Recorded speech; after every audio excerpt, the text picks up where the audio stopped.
Genótipo e fenótipo conforme a sociologia. O termo genótipo designa a totalidade da dotação de partículas cromossômicas que desenvolvem funções de autorreprodução nos organismos vivos, chamadas de genes, e que o organismo herdou dos seus genitores, junto com as mutações eventualmente ocorridas na transmissão hereditária. O termo fenótipo designa, ao invés, o conjunto mais ou menos amplo de características manifestadas pelo organismo em determinado momento do seu ciclo vital, como dimensões, mobilidade, coloração, reatividade. Aplicada aos organismos humanos, a expressão genótipo e fenótipo representa o modo mais correto de nos referirmos à relação entre os componentes hereditários e os adquiridos do comportamento social e de qualquer outra característica socialmente relevante dos traços somáticos à inteligência. Expressão que se deve preferir a outras tecnicamente inadequadas e emocionalmente sobrecarregadas, como herança e ambiente, natureza e educação, evolução e história e afins. Note-se que o fenótipo não é o componente adquirido, por exemplo, pela inteligência, mas o grau e o tipo de inteligência realmente manifestada por um indivíduo, como produto da relação aditiva ou interativa ou covariação que se estabeleceu entre a sua dotação genética, o genótipo, e o ambiente ou os ambientes em que se desenvolveu até aquele momento. Ambos os termos, genótipo e fenótipo, bem como gene, foram cunhados em 1911 pelo geneticista e botânico dinamarquês Wilhelm Ludwig Johansen. Ele entendia por fenótipo sobretudo a aparência de um organismo, isto é, o seu aspecto de embrião, feto, criança, adulto, no caso dos seres humanos.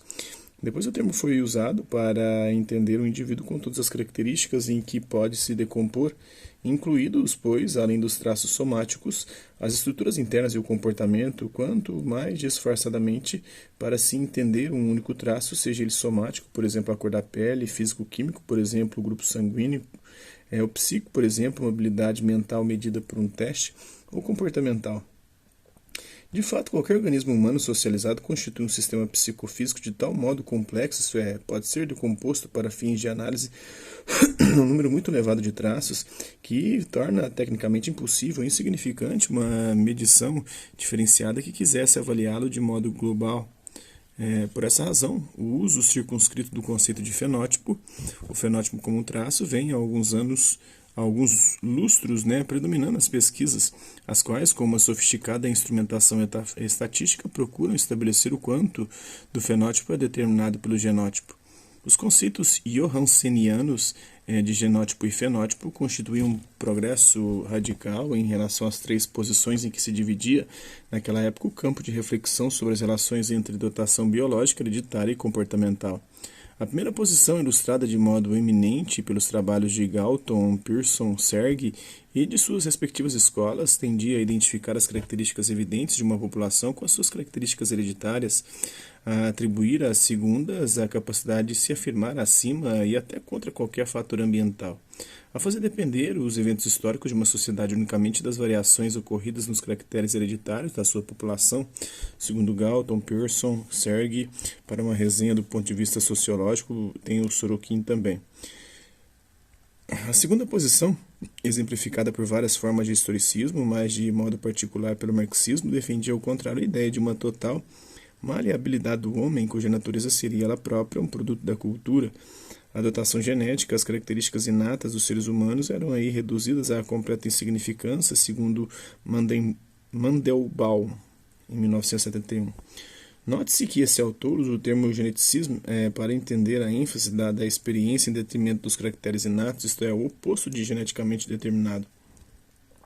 A terceira posição era aquela de psicólogos e sociólogos, os quais, não querendo cair nos erros metodológicos e fatuais das duas primeiras, mas não dispondo de instrumentos conceituais e estatísticos adequados para ir além deles, falavam genericamente de interação inseparável entre fatores hereditários e fatores ambientais.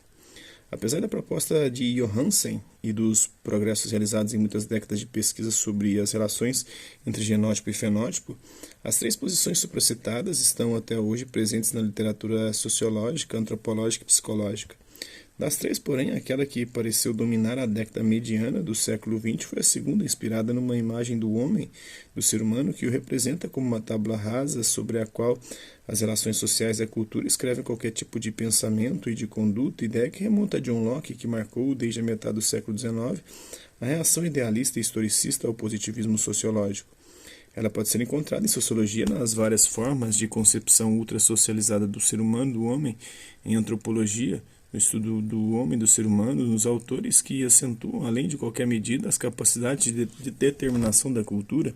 em psicologia, nas muitas orientações da psiquiatria interpessoal que tendem a radicalizar a concepção sociogenética das doenças mentais.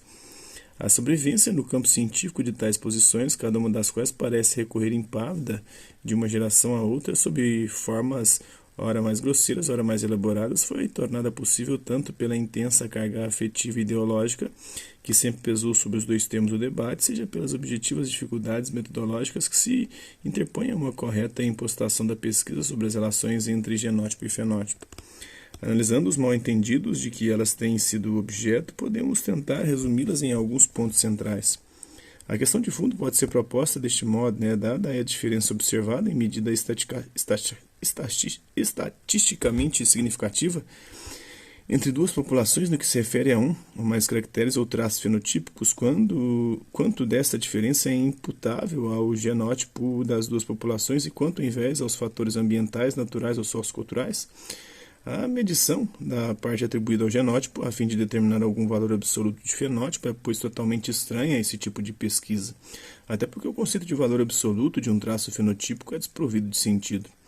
Ele pressuporia, de fato, tanto a existência objetiva quanto a possibilidade técnica de estabelecer qual é o ponto zero da escala de mensuração de traços, como a capacidade vital, a cor da pele, as habilidades mentais, a reatividade a determinados estímulos. Em sentido estrito, o genótipo é formado unicamente pelo pool dos genes transmitidos ao indivíduo pelos pais através das células sexuais, inclusive, se for o caso, genes que sofreram uma mutação no curso dos processos de mitose e meiose, pois estes submetem a atenção às cadeias de genes presentes em cada cromossomo. Os traços eventualmente adquiridos por um indivíduo devidos a ocorrências fetais ou nos primeiros meses de vida, ainda que permanentes, não se enquadram no genótipo, mas no fenótipo. O indivíduo recebe de cada genitor uma amostra de gene de representatividade incerta igual a 50% da dotação genética dele. Tal dotação é constituída por milhares de frações derivadas das amostras de genes transmitidas de uma geração biológica a outra por centenas de gerações. A passagem de um determinado gene de um genitor ao filho é governada por processos probabilísticos. Como o número de genes nos cromossomos humanos é altíssimo, entre 100 mil e 200 mil, segundo os maiores geneticistas contemporâneos, o conjunto desses mecanismos faz com que, do ponto de vista genético, cada indivíduo seja absolutamente único e que só uma fração dos genes cujo predomínio caracterizou o fenótipo dos pais seja representado na dotação dos filhos. Em outras palavras, o genótipo de um determinado indivíduo não é uma cópia mais ou menos fiel daquele dos pais, mas um mix original de genes provenientes de populações diferentes e distantes no tempo, salvo o caso extraordinário de uma população completamente isolada há milênios do resto do mundo. Os pais têm, pois, importância limitada na determinação da dotação genética dos filhos, a não ser como vetores. A relação genótipo-fenótipo, ou a medida como o primeiro determina o segundo, varia de 1 a 1, dividido por x, maior ou igual a zero, dependendo do traço ou dos conjuntos de traços que são considerados. Os traços mais evidentes do soma, como o número e a conformação das articulações, o número e a posição dos olhos no crânio, o número e a posição dos ossos no esqueleto, a estrutura dos ouvidos interno e externo, são inteiramente determinados pelos genes. O grau de desenvolvimento, as capacidades funcionais, a resistência do soma e dos órgãos internos do adulto são parcialmente determinados pelos eventos por que passa o feto e a criança nos primeiros meses de vida. Para as habilidades mentais básicas, como a inteligência, as estimativas do coeficiente de determinação, entendido como a proporção de variação que é explicável pelo genótipo, oscilam de 0,45, segundo Jenkins, a 0,80, segundo Cattell-Jensen. Para as habilidades mais complexas, como dominar uma língua ou ler a partitura de uma sinfonia, o mesmo coeficiente varia de um traço a outro. Se nos referimos ao fato de que o indivíduo aprende, em geral, a língua da população na qual passa os primeiros anos de vida, mais do que aquela de populações que desconhece, a influência do genótipo é zero e a de cultura e da cultura é 1. Tudo isso significa que não se pode falar, em geral, de influência grande ou pequena do genótipo sobre o fenótipo. A questão de fundo deve ser proposta para cada traço ou conjuntos limitados de traços e deve receber toda vez uma resposta tirada das pesquisas conduzidas especificamente sobre aquele traço e não sobre outros. As modalidades de relação genótipo-fenótipo, qualquer que tenha sido a intensidade final delas, são também muito variáveis, inclusive no tempo. Podem ser mencionadas por pelo menos 6, né? A amostra do genes do genitor A interage com a amostra do genitor B, dando origem a um F inteiramente novo. Agricultores e criadores exploram há séculos essa possibilidade para produzir novas variedades e raças estáveis, isto é, fenótipos que se autorreproduzem, de plantas, flores e animais. Segundo, né, se for o primeiro. Segundo, o ambiente ao qual o indivíduo está exposto concorre para desenvolver as potencialidades do genótipo na mesma direção a que elas de per si tendiam. Nesse caso, fala-se de relação aditiva entre ambiente e genótipo. O fenótipo parece diretamente relacionado com ele. Terceiro, o mesmo ambiente tem efeitos fenotípicos positivos sobre um determinado genótipo, mas efeitos negativos sobre um outro genótipo, dando origem a fenótipos contrastantes. Quarto, o mesmo ambiente tem efeitos fenotípicos geralmente positivos para vários tipos de genótipo, dando, porém, origem a fenótipos muito diversos entre si. Nesse caso no anterior, fala-se de relação interativa entre ambiente e genótipo. Quinto, estabelece entre genótipo e ambiente uma relação de covariação devido ao fato de que as potencialidades do genótipo são logo descobertas e o ambiente oferece os meios para realizá-las, como no caso de um rapaz dotado de um talento musical evidente que é enviado para estudar nos melhores conservatórios, segundo Jensen. Sexto, muitos efeitos genéticos se manifestam somente em estágios de desenvolvimento relativamente avançados. Por isso, um erro crer que todas as mudanças do fenótipo ocorridas depois dos primeiros anos de vida sejam inteiramente produzidas pelo ambiente. As diferenças de habilidade, talento, vigor físico e psíquico imputáveis ao genótipo aumentam em geral com o exercício, com a educação, o treinamento, em parte também pelo mecanismo citado acima, no item 6, os efeitos genéticos manifestam em estágios de desenvolvimento relativamente avançados. Desprovido da estimulação produzida pelo treinamento, um genótipo com uma elevada potencialidade pode parecer semelhante a um genótipo com potencialidade limitada, sendo, por assim dizer, submerso pelo fenótipo. Mas com a estimulação apropriada, ele se impõe ao fenótipo em medida maior do que no segundo. No campo educacional, isso significa que toda forma de educação não superficial aumenta as diferenças entre os indivíduos, ao contrário de diminuí-las. Os estudos sobre a relação entre genótipo e fenótipo têm relevância direta por uma densa série de questões sociológicas, posto que os traços somáticos, em primeiro lugar, os que favorecem a visibilidade social das raças, são objetos de avaliações socioculturais positivas e negativas, ou de atrações e repulsas, em muitos casos bastante intensas, o estabelecimento de quais deles são determinados em maior medida pelo genótipo poderia contribuir para identificar os meios úteis para diminuir a frequência dos traços com valor negativo adquiridos por causas ambientais. Além disso, precisaria ser verificado se certas avaliações ou a base psíquica sobre a qual se assentam ou com a qual se ligam não têm, elas próprias, um fundamento genotípico. As pesquisas mais recentes de biosociologia tendem a identificar um fundamento genético ou genotípico em número crescente de tipos de comportamento social, partindo da observação de que eles são comuns, seja a todos os seres humanos, qualquer que seja sua raça, época histórica e cultura, seja em certos casos a diversas espécies de animais, além da espécie homem e ser humano. Em relação à amplitude do nível dos comportamentos sociais em que os fatores genéticos intervêm em medida igual ou superior aos fatores ambientais, e em particular à cultura, eis uma questão a que somente o desenvolvimento dos estudos sobre as relações de genótipo e fenótipo poderá dar uma resposta adequada. Ela ajudaria também a aprofundar o estudo de condicionamentos genéticos eventuais do papel social da mulher e do homem. A interação entre dotação genética e classe social, a hipótese de que cada classe ou extrato social contém um pool gênico diferente das outras classes, porque o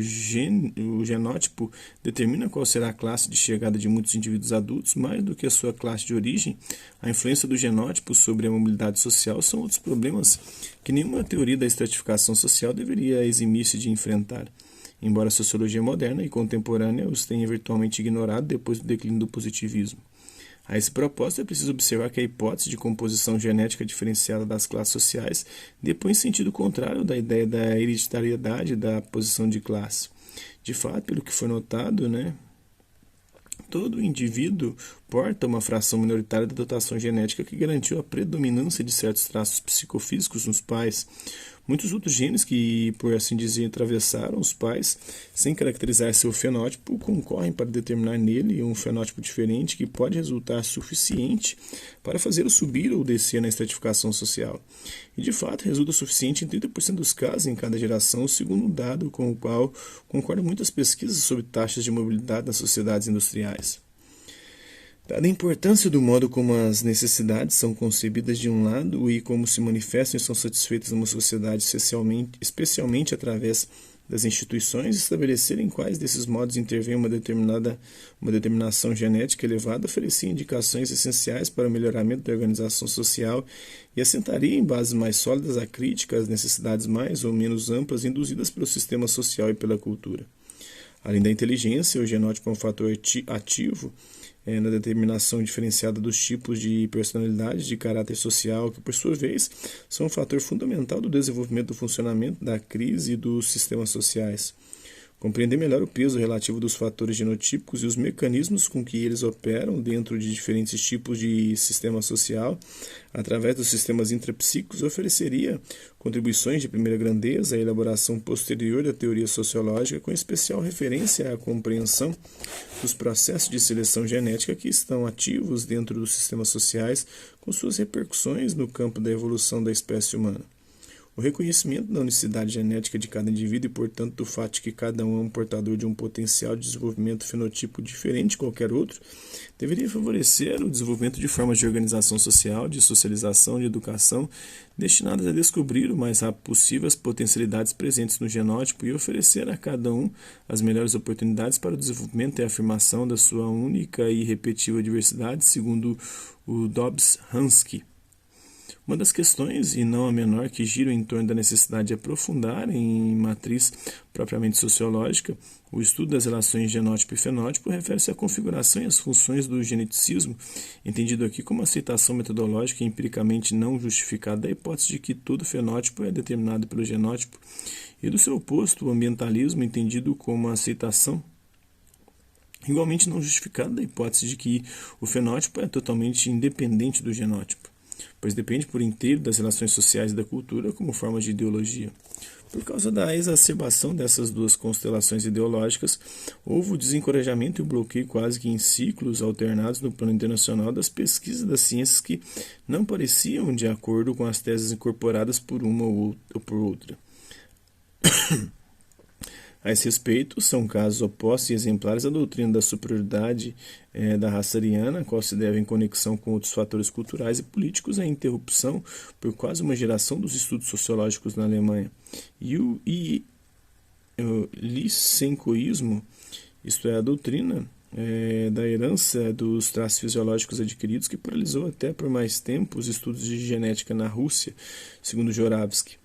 A retração dessas ideologias, fragmentos das quais, não pouco virulentos, estão presentes também na cultura contemporânea. A valorização das consequências que o fideísmo, alimentado por razões opostas, mas igualmente anticientíficas, até hoje provoca em termos de subdesenvolvimento da pesquisa científica, não menos que a análise dos fatores sociais que orientaram ou estimularam ou reprimiram o desenvolvimento das pesquisas efetivamente conduzidas como método científico em torno das relações de genótipo e fenótipo. Tudo isso forma de per si um capítulo extremamente significativo da sociologia da ciência que, em grande parte, ainda precisa ser escrito. Então é isso aí. Isso é um pouco de genótipo e fenótipo na perspectiva da sociologia. Espero que vocês tenham gostado do vídeo. Quem curtiu, dá um like, quem não curtiu, dá um dislike. Hasta la vista, bebês, até a próxima.